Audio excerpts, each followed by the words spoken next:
You're listening to an Airwave Media Podcast. Ben Franklin's World is a production of the Omohundro Institute.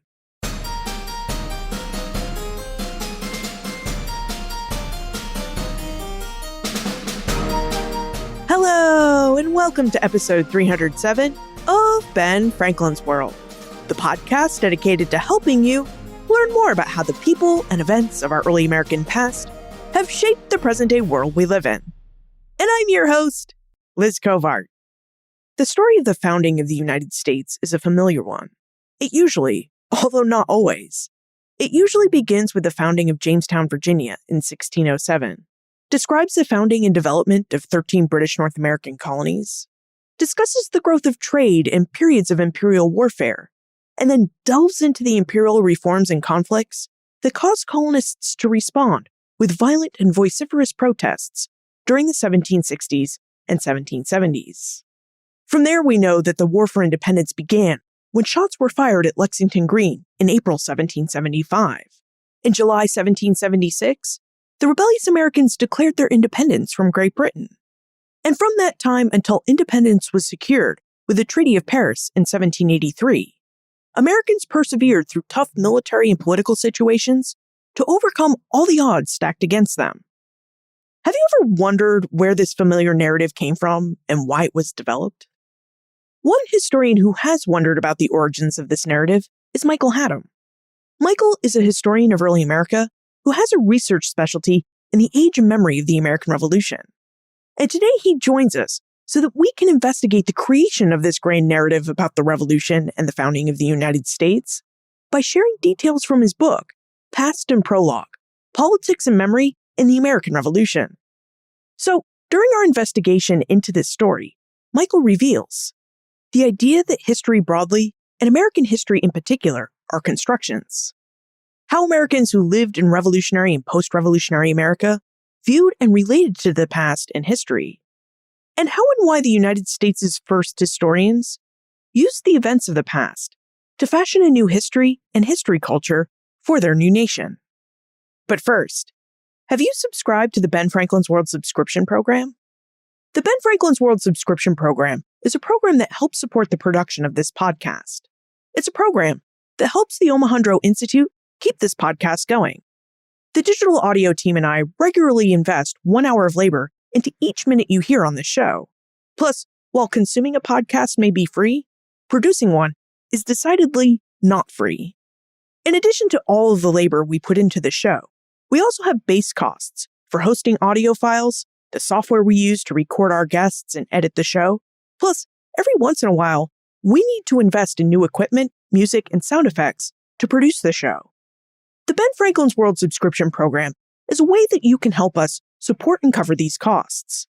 And in exchange for your monthly or annual support, subscribers to the Ben Franklin's World subscription program receive ad-free versions of each new episode and monthly bonus episodes. To become a subscriber, visit benfranklinsworld.com/subscribe. That's benfranklinsworld.com/subscribe. All right, are you ready to investigate the role that history played in the American Revolution and the new United States? Let's go meet our guest historian.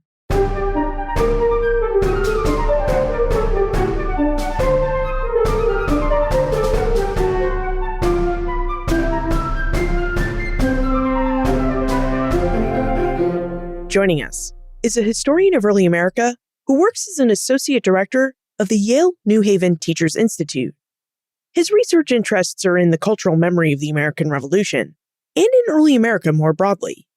He's just published his first book, Past and Prologue, Politics and Memory in the American Revolution.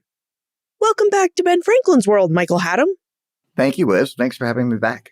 I think it's been a while, Michael. I think if I can recall correctly, the last time we spoke with each other on this podcast was way back in episode 23, so almost 300 episodes ago, when we talked about the papers of Benjamin Franklin. And I think at the end of that conversation, if I remember correctly, you mentioned even way back then that you were working on a book that shows how Americans came to create the very idea of American history and how that creation of American history didn't really come from the 19th century as most historians have thought, but really it's a much earlier phenomenon that it was created during the American Revolution. So I can't help but think that that's a really good place for us to start. Could you tell us, what you mean by American history and in what ways history mattered during the American Revolution? I often come now to often say, quote unquote, American history, because a major part of the book is to show that what we call American history or think of as American history is not some objective term or some neutral idea, but rather is something that was constructed. And that really matters for two reasons. One is because it played an important role in shaping the revolution, but two, because in a very real sense, when many Americans today think of American history, they're thinking of something that was created by choices made by the revolutionary generation. So, for example, it's really easy to think that, what we think of as American history began with the first settlement of the English colonies, and that it includes the colonial period of those 13 original colonies, followed by the revolution and so forth. But that wasn't some fait accompli, right? The chronological and geographical boundaries that the revolutionary generation put around quote unquote American history in the process of defining it in the first place has really shaped how we've thought about American history ever since, right? And if we think about an idea like vast early America, which is this sort of idea of expanding those boundaries, that's very much pushing back against the terms set by the revolutionary generation nearly 250 years ago. In what ways history mattered, I would say most generally, I think the book argues that history and historical memories played important roles in colonial politics and society, and that they helped to shape how colonists made sense of and reacted to the imperial crisis in the 1760s and 1770s. And then after the war, history and historical memories became even more important as tools to develop a new national identity and to establish a sense of cultural independence from Britain to go along with their political independence. It's interesting that you mentioned that history is constructed, because I often like to say that the past happened, but history is made. Mm-hmm. And I wonder if you would talk to us a bit about how you see history as something that is constructed and what the process is behind constructing history. Right. So, in the context of the revolutionary era, I think there's probably two main strands of the process. And the first is the one that I sort of mentioned already, which is, the process of defining, right? What is included in your history and what is not. And I mean that very broadly speaking, right? But the second part of the process really is the creation of specific narratives, or what I call in the book historical memory or a shared past. I sort of use those interchangeably. So once you have your boundaries set, right, then you can move on to creating specific narratives. Of course, these historical narratives or historical memories going back to the revolutionary era have always been constructed with contemporary issues and agendas in mind. But it's also worth noting that that process of creating a narrative also involves a process of selection, right? What events get included, what events don't get included, what these historians in this era decided to include or not, and there are real ramifications for those decisions. Now, aside from history and memory, one of the other concepts that you talk about in your book, Past and Prologue, is this idea of history culture. Could you tell us about history culture and how this idea is helpful and useful for us to know about and think about if we really want to better understand the American Revolution? Yeah, so history culture is a concept that I use to sort of approach the book's topic, and it's sort of been used by some European scholars, mostly in anthropology, but I found it really helpful to actually apply it to the American context. And really what it is, it's just sort of a fancy academic way of saying that I took into account how the past was represented throughout the culture of the Revolutionary era. So the last burst of scholarship on this topic, on history in the 18th century, sort of came out around the bicentennial. And, that work really focused mostly on a few of just the most popular histories from the period.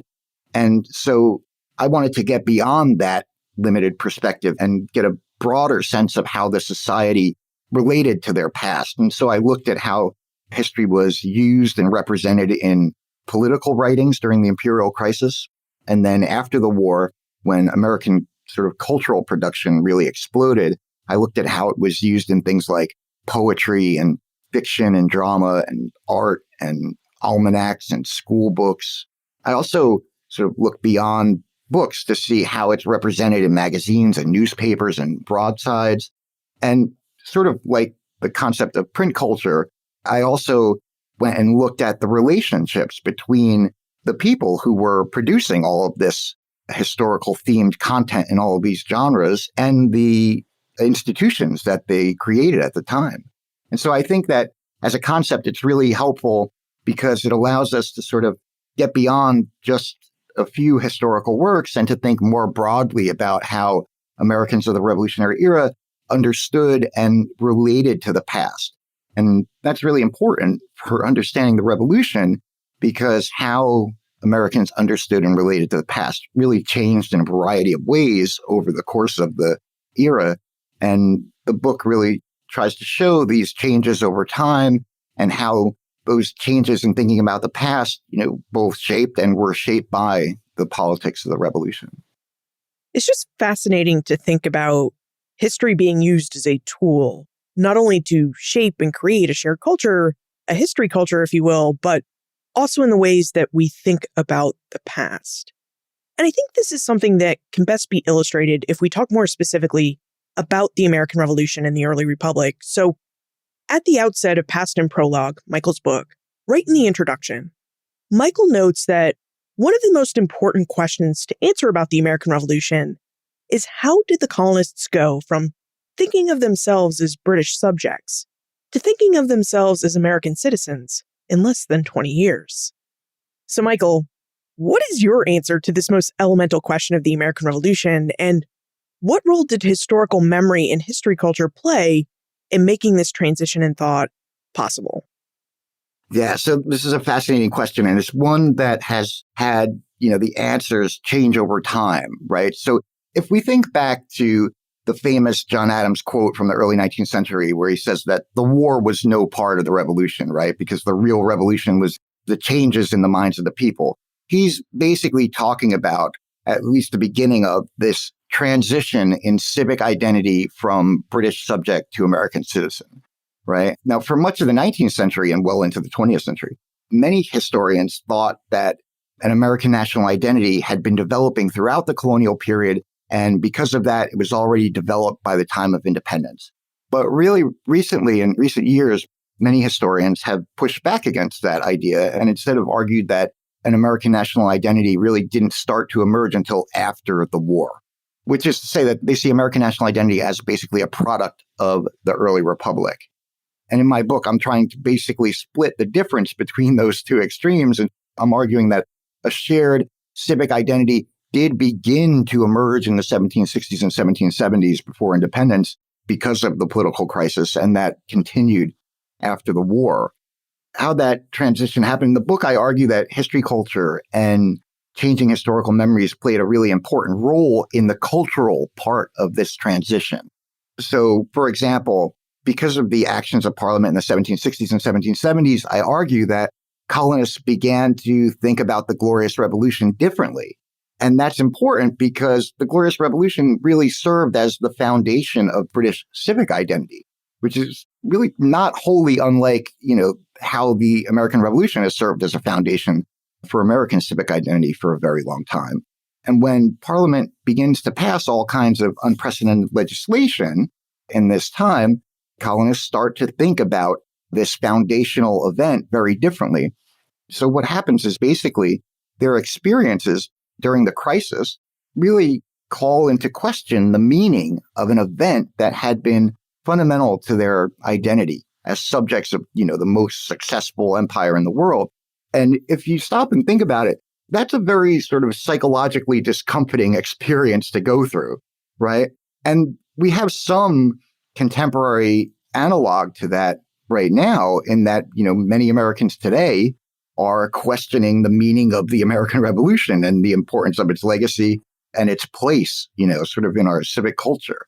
So basically, these colonists, they came to see the Glorious Revolution not as having, restored some balance between king and parliament after the Stuart tyranny in the 17th century, but they instead came to see it as having sort of simply reversed the roles and created circumstances in which parliament could act arbitrarily and tyrannically, right? And ultimately, I'm making an argument in the first half of the book about the cultural origins of the revolution. I think, we've had ideological, we've had constitutional, economic approaches to trying to make sense of the origins and causes of the revolution, but we haven't really understood its cultural origins. I think that history culture is one of a number of cultural breaks that were occurring during the 1760s and 1770s that really caused Americans in different ways to start seeing themselves as, if not wholly American, then at least not as British as they thought they were, right? I mean, if we think about the political and economic issues were important, but colonists were never going to support independence in any large numbers until they could at least start to see themselves as not British. And so I argue that these cultural breaks help us to better understand how colonists went from being proud subjects, in 1763 to declaring independence, just 13 years later. That's really interesting to think about. I've seen and read lots of works about the economic reasons, the political reasons, and the ideological reasons for the American Revolution. I've read lots of works that talk about the social reasons for the American Revolution. But there aren't many works that talk about the cultural reasons for the American Revolution. So I think you're absolutely right. And I think the works that we have about the cultural reasons of the revolution don't really talk about it in the way that you're suggesting. Yeah. Part of that, it's pretty much a historiographical dilemma, right? Ever since 1960, there's been this idea that was put forward by the late John Murren, which he called the Anglicization Thesis, which was basically the idea that over the course of the 18th century, colonists were becoming more British, right? Not less British. And, that idea was really sort of widely accepted and is still widely accepted in the profession. But to my mind, that idea makes it that much harder to explain the break of independence, right? So all of the work on the coming of the revolution that's come out since 1960 has basically taken that idea of the colonists becoming more British as a given. And so I try to really focus on trying to answer, if that's the case, then how does it fall apart? And I really think that thinking in more cultural terms, it holds out the possibility for finding answers that we just haven't found yet. Now, you mentioned that part of the transition that colonists made from thinking of themselves as British subjects to thinking of themselves as American citizens came in the idea that Americans viewed the Glorious Revolution of 1688 and used that event to think of themselves as a little less British. So I wonder if you would tell us more about that. Would you remind us what the Glorious Revolution of 1688 was and why this was such an important event for Americans? Yeah, so the Glorious Revolution of 1688 is what ended the reign of the Stuart monarchs in England over the course of the entire 17th century. And that had been a really tendentious time, right? In English history, you have the Civil Wars, you have the Commonwealth with Cromwell, you have the restoration of the monarchy with Charles II. And then, this all culminates towards the end of the century in the Glorious Revolution. And basically what happens is James II abdicates the throne when a faction in England invites William of Orange to come and take the throne. And basically the Glorious Revolution creates the constitutional monarchy in England, right? And really lays the foundation for Britain's success in the 18th century. So it's really seen by colonists and all Britons in the 18th century as this crucial turning point where England emerges out of the darkness of the reign of the Stuarts and becomes this more modern empire through things like the creation of the Board of Trade and the bolstering of the Navy and taking on a national debt. All those things are seen as a product of the Glorious Revolution. And the other important product of that is that, the balance of power is shifted away from the king toward parliament. And that develops into this idea that I talk about in the book, which is parliamentary supremacy, right? Which means that nothing can happen in England basically without going through parliament. It really gave parliament a wholly new and enlarged prerogative that it never had before. right? And that was all fine for colonists through the course of the first half of the 18th century when Parliament and the British government was not trying to intervene in colonial administration so heavily. But of course, after the 7 Years' War, Britain and the new king, George III, embark on this program of imperial reforms to try to rein in administration of this new and large empire that they have. And this is what starts colonists off to sort of start rethinking what the Glorious Revolution actually meant. Yeah, I'd say that the Glorious Revolution definitely gave the colonists a sense of a British feeling, because you had this idea that the colonists had rights through the Declaration of Rights of 1689 and a new constitutional monarchy. Plus, there was this idea of a Protestant empire. And the Glorious Revolution is what instituted that Protestant empire by excluding all future Catholics from the English throne. When I think about this, I realize that all this is important for thinking about how British Americans came to view themselves as Britons. But I'm also curious about how British North Americans view their history. So I wonder if we could pick up our story at the 7 Years' War, which is where you left us off, in the 1760s, when British Americans really started to question the ideas of parliamentary supremacy and their status as Britons. Michael, how did British Americans view history by the 1760s, and how did their views of history sometimes clash with the views of the past that Britons in the United Kingdom had? Yeah, so it's really easy to think that the way that we think about the past sort of as being linear and basically progressive is how it's always been. But that view of the past really only came about around the time of the Revolution, sort of as a product of the Enlightenment. Before that, there were two other views of how history worked that were prominent. The first was Millennialism, which was sort of derived from the Book of Revelations. And the idea was that, when Christ returned, that he would establish this, 1,000-year reign of the saints on earth prior to the Last Judgment. And that's why it's called Millennialism. And that perspective sort of, the popularity of it really kind of ebbed and flowed. It was popular at some times and less popular at others. It was more popular, say, during the Great Awakening in the 1740s. But the main idea there is that history was providential, right? It was directed and determined by God. And so people, looked for clues and debated about when Christ would return and when that would all start. But the most important view of history in the 18th century was the cyclical view of history. And John Adams once called this the creed of his whole life. And so the idea that societies and empires kind of like naturally rise and fall over time, sort of based in part on their virtue, right? In newer societies on the rise, people are hungry for success and wealth and power. And so they're very frugal and they put the community's interests above everything else. But once a society becomes powerful and wealthy, its citizens tend to become, profligate, lazy, effeminate even, and they start to care more about their own, self-interest than the community. And that leads to that society or empire's decline. And in the 1760s and 1770s, many Americans came to believe that, Britain was on the beginning of its downslide and that the actions of Parliament were part of the evidence of that. These ideas that the way that Parliament was working and the ministry was working was in some ways corrupt. And this all fed into these ideas that Britain was beginning its downward slide. And what's interesting is one of the ways that people in the 18th century thought that you could sort of stop or forestall temporarily this inevitable decline was by returning to what they called first principles.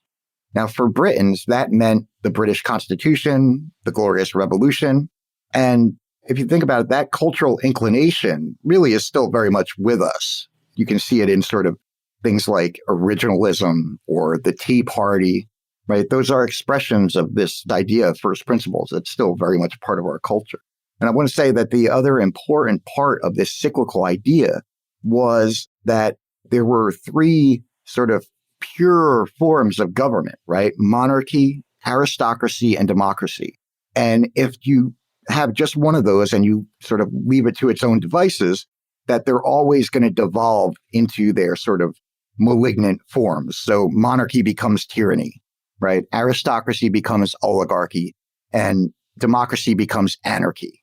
And the way that people in the 18th century understood to try to avoid that was to create a mixed government, right? Or one that incorporated some aspects of each of those three pure forms. Britons believed that the Glorious Revolution had done that.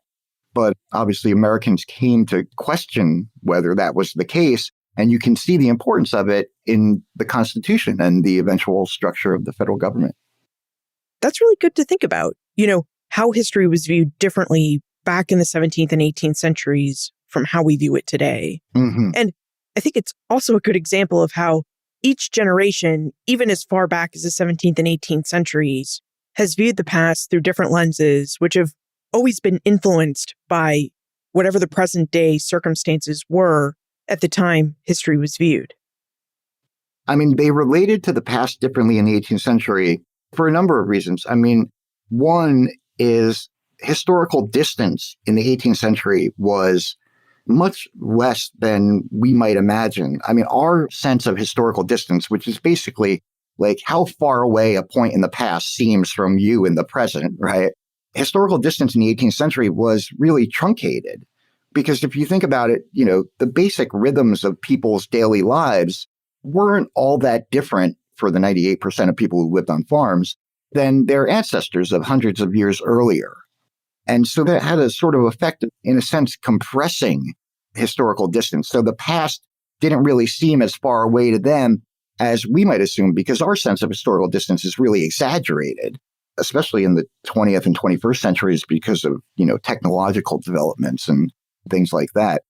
So part of it is that they had a much more intimate relationship to the past than we have today, but they also sort of viewed their present through the lens of the past because they lived in this common law culture that gave real legal weight to custom and precedent and tradition. That really permeates the colonial culture beyond just the law. So I call this idea in the book the authority of the past. And it's important because it's one of the cultural reasons that colonists expected that their relationship to Britain had been defined by the custom and precedent of the previous half century. And they could feel secure that that relationship wasn't going to suddenly change. And being able to feel that way allowed them to develop expectations, right, for the present and the future based on the past. So when Parliament starts to pass all kinds of new legislation, colonists say, wait a minute, you can't do that. You've never done that before. Calling something unconstitutional, that's really unintelligible to Britons because how could a law passed by Parliament be unconstitutional when they set the precedent by passing the law? But this created a real sense of anxiety on the part of many colonists. I mean, think about it. How can you plan for the future if all of a sudden Parliament was no longer bound by the precedent and the custom of the previous 50 years? It's almost like Parliament could do anything. You couldn't possibly predict what they could do. And there's something of an analog, a contemporary analog. Many Americans over the last 4 years experienced this sense of anxiety that comes when you have a government or political leaders who are willing to do things that previously were not done by custom, right? I would say this idea, this reverence for the past, I call it in the book the authority of the past.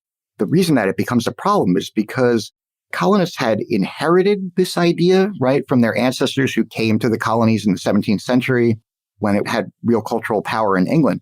But by the 18th century, in England at least, it had lost much of that cultural power, right? To many Britons, that idea sort of seemed outdated or provincial. They just won the 7 Years' War, become the largest empire in the world. And to many Britons, it made perfect sense, if that meant that it would take some unprecedented laws to administer this new, larger empire. And so as the debates wore on over the course of the imperial crisis, this became, I argue, a really visible cultural difference between colonists and Britons that led to, what I was talking about before, which is this idea of starting to think, hey, maybe we're not as British as we thought we were. Now, one aspect of Past and Prologue, your book, that I found really striking is that the colonists' relationship with British history really seemed to change between the years 1763 and 1767. And I wonder if you would provide us with an example of how the colonists' relationship to British history changed in just those 4 years. Yeah. So if we think about, say, the Stamp Act crisis in 1765, right? Many patriots, based on, this cultural reverence for the authority of the past, argued that there was no precedent for Parliament to pass such a tax on the colonies. And so therefore Parliament couldn't do it. John Adams, in one of his writings in this period, he asks, sort of incredulously, where he says, are we not to prophesy the future by the experience of the past? Like, that's just common sense to him, right? But what I argue is really at stake in the conflict over the Stamp Act is the question of whether colonists had the same rights as native-born Britons. And that political question had a real cultural impact, because if the answer is no, then colonists are basically second-class citizens in the empire. And that really helps explain, I think, the virulent and violent response to the Stamp Act, as opposed to attributing it to a debate over, say, the specifics of political representation. But after 1767, the conflict really begins to turn less on the question of equal rights and more on the question of whether Parliament has any authority over the colonies at all. And this is when their ideas about the Glorious Revolution start to change, and when they start to make even more arguments based on the original colonial charters, because those charters, they argued, entitled them to all the same rights as Britons. But after 1767, they start to argue that those charters were with the king, not with Parliament, and that put them beyond the authority of Parliament, basically saying Parliament has no jurisdiction over the colonies because our charters were with the king.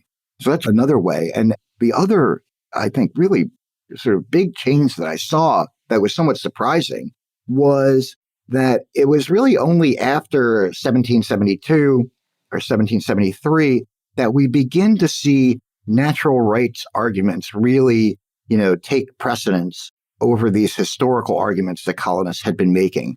Those historical arguments that they made throughout the crisis basically had not been persuasive to Britons for the reasons that I talked about.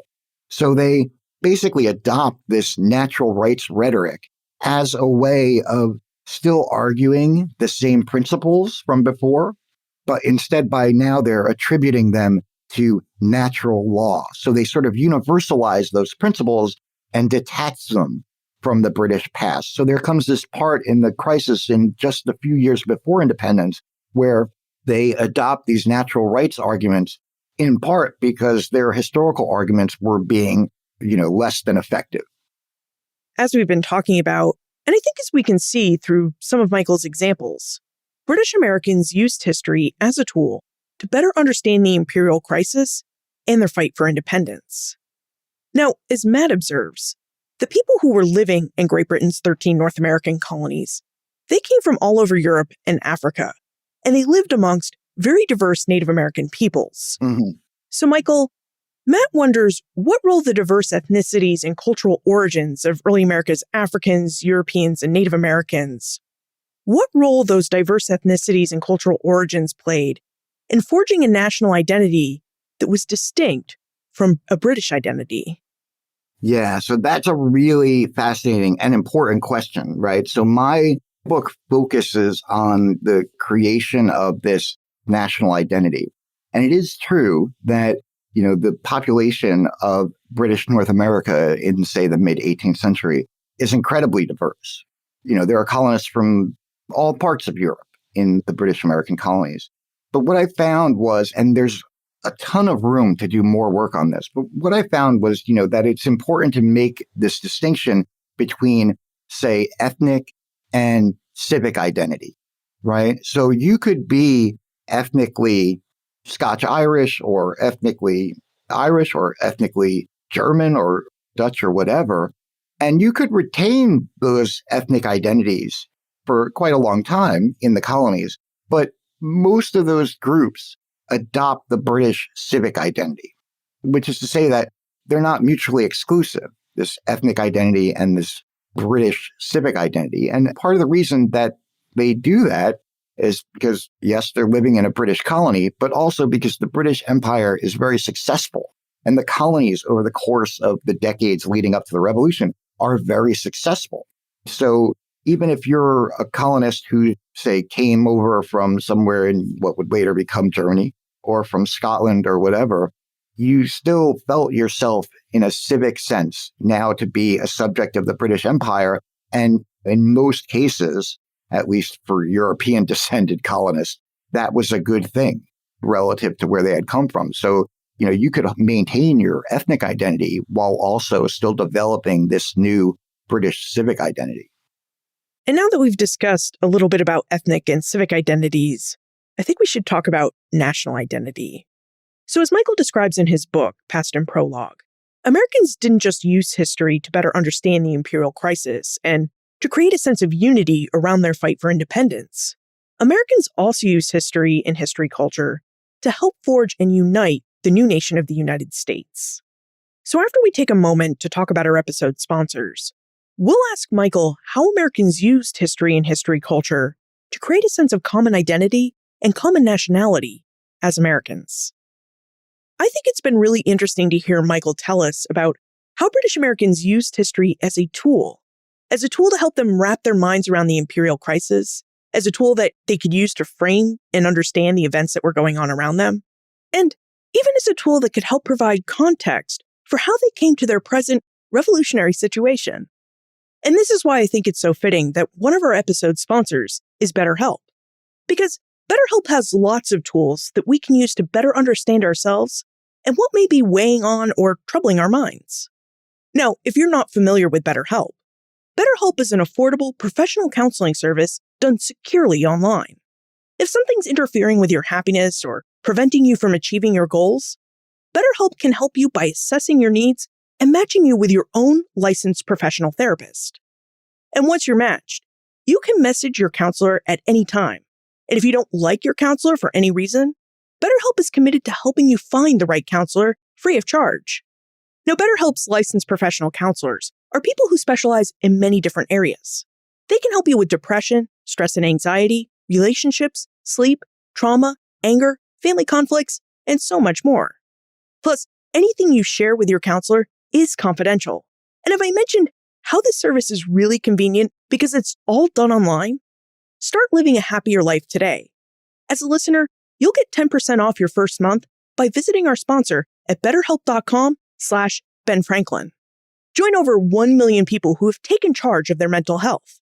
Again, visit BetterHelp, HELP.com/Ben Franklin. During the American Revolution and War for Independence, Americans worried about the security of the messages they sent through private messengers and the postal service. In fact, many of the founders had their messages intercepted by the British, including John Adams. In the summer of 1775, John Adams had 2 letters intercepted when the British captured the messenger he employed to carry those letters from Philadelphia to Massachusetts. Now, one of those letters was addressed to Massachusetts political leader James Warren, and that letter detailed Adams's thoughts on independence and his contempt for some of his fellow congressmen. Much to Adams's chagrin, the British printed those letters in the Massachusetts Gazette newspaper and in London newspapers, causing some embarrassment for Adams. Now today, most of us communicate with others via email, text, and other internet-based messenger services. How do we know that our electronic communications are not being intercepted by unwanted third parties? The truth is, we don't know. Unless, of course, we're using a secure VPN service like NordVPN. VPN stands for Virtual Private Network. It's a service that protects your connection to the internet and your online privacy. NordVPN is a service that protects your online identity by hiding your IP address.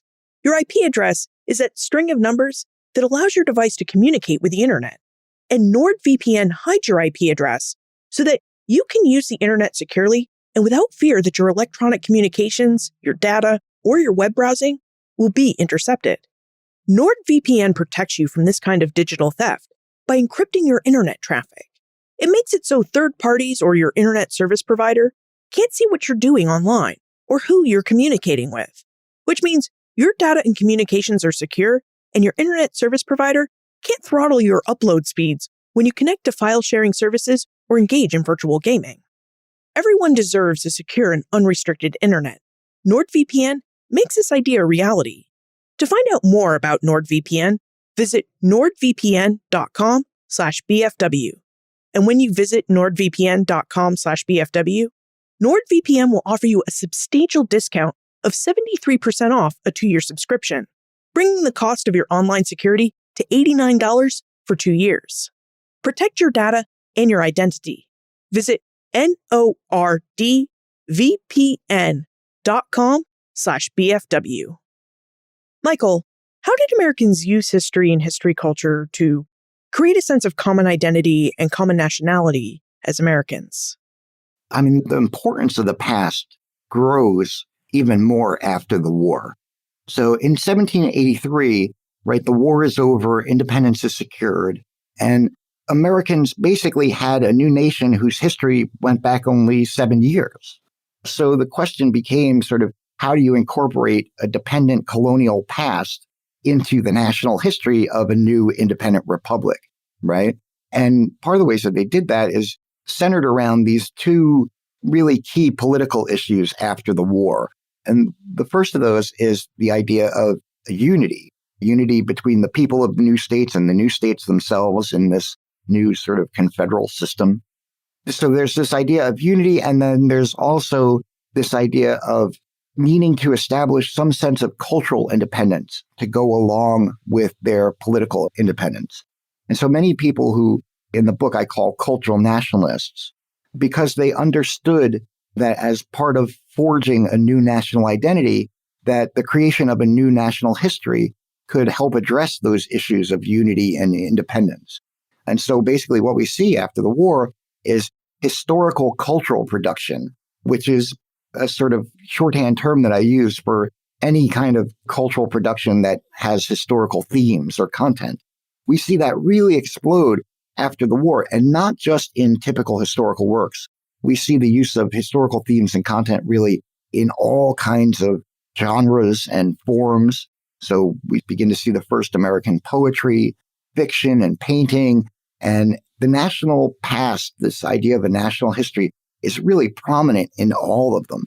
It's also in this period that we get the creation of the first historical institutions in the United States, right? The Massachusetts Historical Society in the 1790s, the creation of the first natural history museums.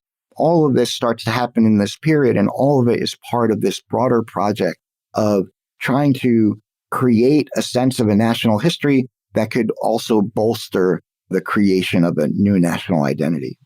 I'm really glad you brought up that first natural history museum, because I think when people think of history, they tend to think of historic sites, maybe some history museums, and history books. Mm-hmm. And what was really interesting about your book, Michael, Past and Prologue, is that you also delved into paintings, like those painted by John Trumbull that we can go into the United States Capitol building and see in the rotunda. Yeah. And you also talk about another project, which is this first natural history museum, which was actually founded by another painter, Charles Willson Peale. So, Michael, would you tell us how, for example, that Peale and his artwork and his first natural history museum fostered this sense of unity and cultural independence that you've been telling us about? Yeah. So, I mean, if we think about John Trumbull, right, who we know him as the painter of those very popular paintings of scenes from the Revolution, he initially conceived the idea for that series of paintings in the 1780s with the notion that he could sell prints of them. And they didn't really sell especially well, but he says very plainly in the subscription notice that the paintings and the prints were intended to preserve the memory of this period of our country's glory, he wrote. And so those paintings are filled with messages to his audience in the 1780s and 1790s. And they were meant to elicit a sort of sense of national pride, right? And we actually have a letter from Abigail Adams where she describes seeing Trumbull's famous Bunker Hill painting for the first time. And she says, quote, "My whole frame contracted and my blood shivered and I felt a faintness at my heart," right? So you can imagine the impact that visuals like that of paintings or prints could have on people in a culture that did not really have a lot of visual content, relatively speaking. Charles Willson Peale is this interesting character he was a sort of well-known portrait painter. He'd made a living painting portraits of elites, basically, in the Chesapeake region before the war. But after the war in the 1780s, he became really interested in natural history. And he's not the only one. This is a big thing in the post-war period.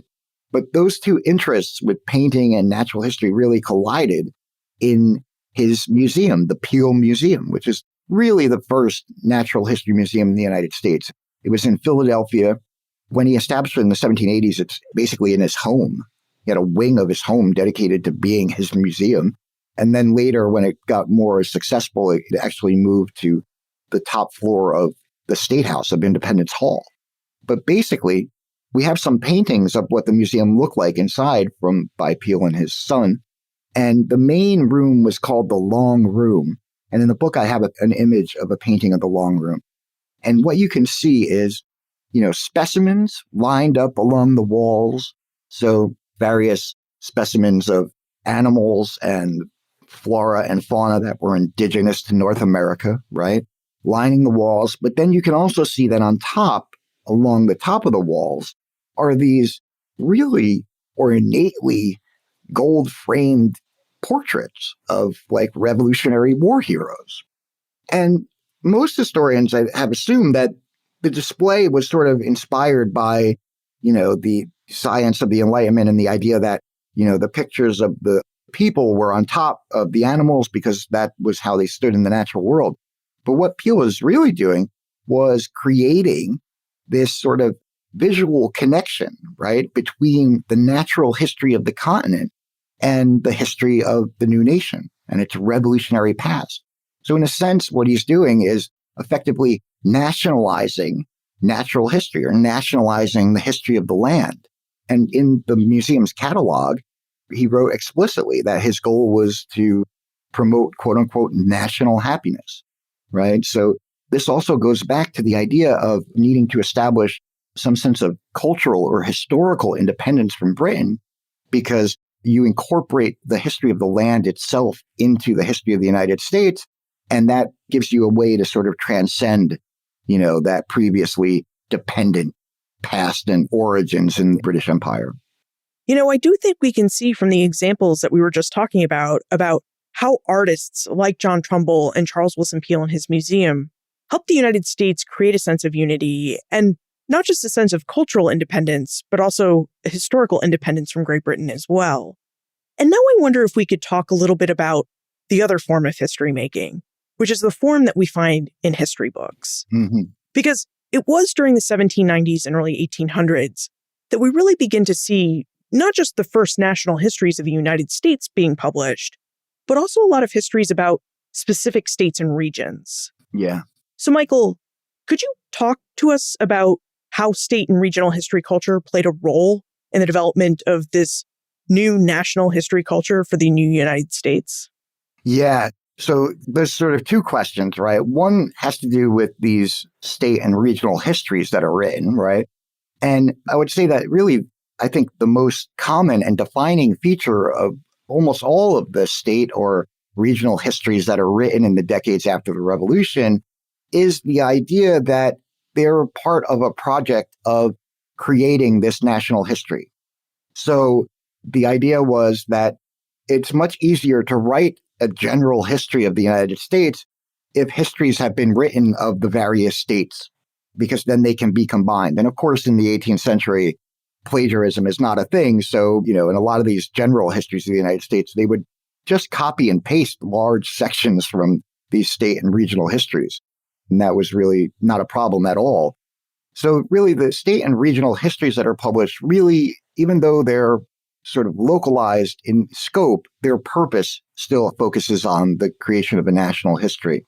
But the other question there is about the role that state or regional history cultures played. And that is a really interesting question. This is another question that there's still a lot of room for more work to be done. What I found was that the degree to which different states or regions had history cultures really differed greatly. So obviously, New England had a very strong and developed history culture by the 18th century, but that was much less the case in, say, New York or Virginia. Pennsylvania had something of a history culture that was sort of founded on the myths of, about William Penn and the colonies' origins as a place of religious toleration. But New York, for example, had very minimal history culture. There was only one history of New York written during the colonial period, and so it wasn't widely circulated. And when John Pintard, who was, the founder of the New York Historical Society, when he published a notice in the newspapers in New York in 1804, announcing that he was going to start this historical society, the notice asked anyone who had information about the colonial history of the colony to share it with them. So Pintard and the others who were trying to start this new historical society and who were clearly amongst the most historically minded people in the city, in the state, felt that they knew so little about it that they would put out this kind of, open call for historical information, right? It tells you just how much a sense that even the people who are interested in the past, how little they knew, at least in New York, and even in Virginia. There's really one main history written about the history of the colony of Virginia, and that's in the very early 18th century. And, I found a lot of interest among elites in Virginia after the Revolution in preserving and sharing the history of the state. But the vast majority of the population there was relatively less literate and less likely to have the kind of disposable income, that would allow them to pursue really deep knowledge of the past, like, say, in New England. And I want to say just quickly, that really raises the question of how much did people in the 18th century actually know about history, right? And I would say that, the amount that people knew about the past grew over time as, publishing and historical writing increased. But relatively speaking, their knowledge of historical specifics was really minimal, an inch deep and a mile wide, you might say. But colonists didn't need to know a lot of specifics about the Glorious Revolution, say, to know what it meant to them, right? Like early national Americans didn't need to know lots of specifics about the colonial past or even the American Revolution to know what it meant to them. And that might seem counterintuitive, but it's still very much the case today. Every year or two, we get these reports from organizations, that survey how much Americans know about the past, and it's always very shocking and discouraging to historians at just how little, your average typical American knows about American history. But today, it's still the case that even the people who say don't know a lot about the American Revolution and the specifics of it, they still know what it means to them or what they think it's supposed to mean to them. So it may be not as counterintuitive as it might appear. Speaking of these early histories, Stessa wonders if and how the United States' early historians incorporated the struggles and compromises made around slavery in the first histories and historical memories of the new United States. So, Michael, would you tell us how the early United States' historians dealt with early America's long slave past and how these historians dealt with the debates that slavery caused in big events like the Constitutional Convention of 1787? Yeah, so in a word, they didn't. This is a really short and unsatisfying answer, but slavery is most notable in these early histories of the United States for its absence.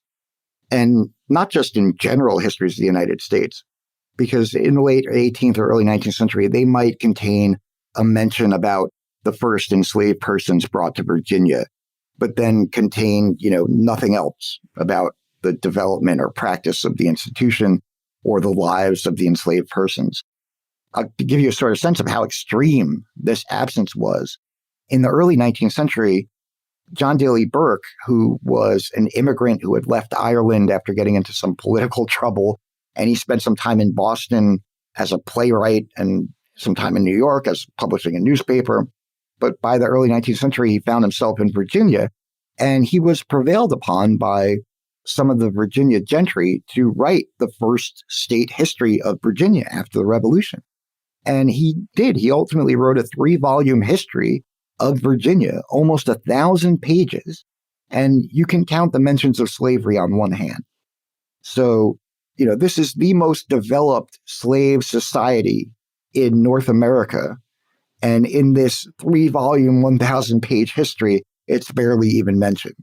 That gives you a sense of the scope of its absence. And I would say, as for the Constitutional Convention, we need to remember that what happened in the convention was largely unknown in the 1780s, 1790s. It wasn't really known until the 1840s when James Madison's notes were first published. So it's really not until then that the importance of slavery in certain debates in the convention becomes public knowledge. And obviously abolitionists, used that knowledge in their critiques of both slavery and the Constitution. And then just in general histories, we only really begin to see slavery in histories of the United States in any kind of significant or notable way after the Civil War. And it's because it's after the Civil War that it became possible to talk about slavery in the nation's past as a sort of pretext for sort of self-congratulation, right, regarding the abolition of slavery during the Civil War. Was the United States and its people unique in that they used history as a tool to create not just this shared past and unity, but also in a way that gave them a sense that they were culturally independent from other nations? Have any other nations used history in the same or similar fashion? It seems to be universally the case, or relatively universally the case, if that's a thing. The sense of the past and the creation of narratives of the past is a central part of the creation of civic identity in the modern nation state. Now, we talked a little bit about British civic identity, and Britons used the past as an important part of their civic identity when it was an empire in the 18th century. They remembered the civil wars as a really bad time that they wanted to not remember, and as a sort of example of, what you want to avoid, basically. And the Glorious Revolution served as this sort of, foundational moment for their civic identity. But it's really with the creation of the first modern nation states in the late 18th and then into the 19th century that it becomes an even more regularly important part of the construction of civic identity.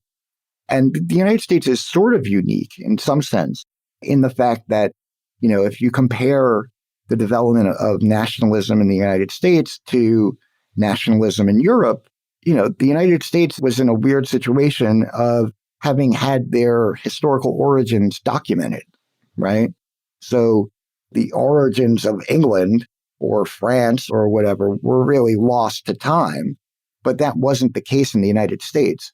And it wasn't the case for the later South American post-colonial nations, right, who were in a very much similar position as the United States, which is, not just about having to create a national identity out of scratch for a new nation, but also how do you do that, in this post-colonial context? That also is very different from how nationalism developed in Europe. Do you think we Americans still use history as a way to unite our nation and fellow citizens? And if we do this, could you tell us about an example or two of the ways that we've done this in recent memory? Do we do this? Yeah, in 1780s and 1790s, history in the United States is very political in the sense that many of the people writing the histories or history-related content are supporters of the new federal government, right? And in a sense, they're sort of federalists, I guess, by default. But their primary concern is to promote the nation, not the Federalist Party. But there's a real turn toward the partisan politicization of history after 1800. And so I would say, this period in the 1780s and 1790s is really a sort of window, a somewhat unique window in the context of the broader story of American history. But since 1800, because of that partisan politicization, American history, I think, is, more often served as a tool to stoke disunion and define competing groups in opposition to one another. The most clear attempts to use history to bring the entire nation together rather than one part of it or one party, I think, are probably most prominent in our sort of biggest commemorations. So for the revolution, that means the anniversaries in 1826, 1876, 1926, and then, of course, the bicentennial. But I'm currently working on a book that explores the conflicts that were embedded in and created by those commemorations. So I would say that, more often than not, history is used more to unite members of a specific party or community than the nation as a whole. And there's really no shortage of examples of that just in the last year or so. If you think about like the 1619 Project, the 1776 Commission and Report, fighting over the meaning of the revolution and over American history generally is a really long-standing part of our political culture. Well, we should jump into the time warp now. This is a fun segment of the show where we ask you a hypothetical history question about what might have happened if something had occurred differently or if someone had acted differently.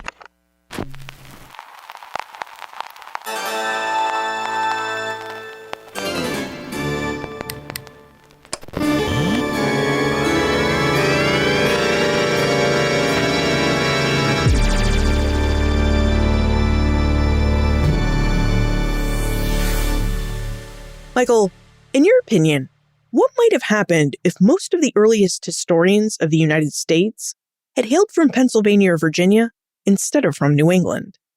What might the early American historical memory have looked like? So this is a really fascinating counterfactual, right? It is the case that these earliest histories of the United States were highly New England centric. And a big part of that is because New England had this more developed history culture than the other states and regions, as I sort of talked about a little bit earlier. But as I've been thinking about this question, I actually wonder if there would have been a major difference. New England historians were prominent, but so was New England history, right? In the sense that it had been the best preserved amongst all the states and regions. I have this letter from David Ramsay to Jeremy Belknap, both of who were very popular historians in the 1780s and 1790s, in which Ramsay laments that the other colonies did not take as much care as the New England colonies to preserve their history and their historical sources and to produce historical writing. But Ramsay was born in Pennsylvania. He was educated in New Jersey and lived most of his life in South Carolina. And his histories are just as New England centric as any of the New England writers for that reason, right? So I think that for American history or an American historical memory to have turned out differently would more have required differences in the source base and the history of preservation than of the historians themselves. What are you working on now, Michael? Are you still researching history culture in the early United States? So I am currently working on a second book project, which is about the history of the memory of the revolution throughout American history. So basically starting with the revolutionary generation in the 1780s and 1790s and going all the way through to the 2010s, basically. So it's a survey of basically how we have remembered the American Revolution, how that's changed over time, and most importantly, how in each of these periods that the book covers, there have been competing historical memories of the revolution and competing ideas about the meaning of the legacy of the revolution and who could claim that legacy. And so my book project, which is tentatively titled The Memory of 76, is really focused on conflicts in how we've basically remembered the revolution, how we've sort of fought over the revolution going back to basically as soon as the revolution was over. And, I think that with the 250th anniversary coming up, that it's a real opportune time to look back and think about how we have thought about the revolution, how that's changed over time, and how it's always been a sort of point of conflict within our political culture. I really like that title, The Memory of 76. It's not only catchy, but it also works for not only 1776, but for each centennial celebration and anniversary that has happened after that year. Mm-hmm. Now, if we'd like to ask you more questions about history culture, the American Revolution, and the ways that early Americans have used history to remember the revolution, where's the best place we can get in contact with you? My website is mdhattem.com. So you can find more information about my work and the book there and various events that I'm doing about the book. I also produce a podcast called The Gentlecast, which you can find at thegentlecast.com. And, you can always email me. My email is mdhattem@gmail.com, and I'm happy to receive emails from people with questions or comments regarding the book or this episode. Michael Hattem, thank you so much for joining us again and for taking us through the uses of history and what would become the early United States. Thank you for having me. When Americans sought independence from Great Britain, they sought not only a political independence, but a cultural independence as well. To achieve these goals, the founding generation of the United States not only had to secure a permanent political break with Great Britain, they also had to create a new political entity, the United States, and create a new culture to which all Americans could belong. In a country filled with many different ethnicities and cultures, creating a new national culture proved to be a tall order. So where did the former British colonists begin? How did they work to create a new American identity for citizens of the new United States? One cornerstone of culture is history. And as Michael Hattem revealed, the United States was in a unique position in that, unlike England or France, the historical origins of the new United States were documented. So the earliest historians of the United States, men and women like William Gordon, David Ramsay, and Mercy Otis Warren, set about the task of contacting their friends and acquaintances. Men like George Washington, John Adams, and others, who had occupied starring roles in the Revolution, the Constitutional Convention, and the early days of the United States' federal government. These historians reached out to gather the documentation these American founders had, so that they could use these documents to craft the first histories of the United States. Of course, as Michael also mentioned, writing and crafting these first histories of the United States proved to be a team effort. Women and men like Jeremy Belknap set to work documenting the histories of particular states and regions. Artists like John Trumbull and Charles Wilson Peale offered visual representations that glorified what they saw as pivotal founding moments and founding people. And museums like the Peale Museum allowed Americans to get a sense of their place in the natural and national order of the world. The creation of a new national narrative in history culture played a big role in helping the disparate peoples of the United States' citizenry unite together behind a common idea of their nation's past. This common idea, this shared history, allowed the United States' resident English, German, French, African, and other ethnic populations to continue to celebrate their ethnic identities, while also uniting them into a new cultural identity, which we know today as American. So while distinct ethnicities continued and continue to exist in the United States, these identities often contain a distinctly American component. So where did this familiar narrative of the United States' founding come from, and why was it developed? It came from a need to unite the American populace into one people, who could and would support a new nation. The best way early Americans found to unite the new United States' population together was to create a shared sense of the past, a shared history that reflected how they came together, worked together, and persevered together to create an independent nation. You'll find more information about Michael, his book, Past and Prologue, plus notes and links for everything we talked about today on the show notes page. benfranklinsworld.com/307. Please help support Ben Franklin's World by becoming a subscriber to the Ben Franklin's World subscription program. To join and learn more, visit benfranklinsworld.com/subscribe. Production assistance for this podcast comes from the Omohundro Institute's digital audio team: Joseph Edelman, Martha Howard, Holly White, and Karen Wolf. Breakmaster Cylinder composed our custom theme music. This podcast is part of the Airwave Media Podcast Network. To discover and listen to their other podcasts, visit airwavemedia.com.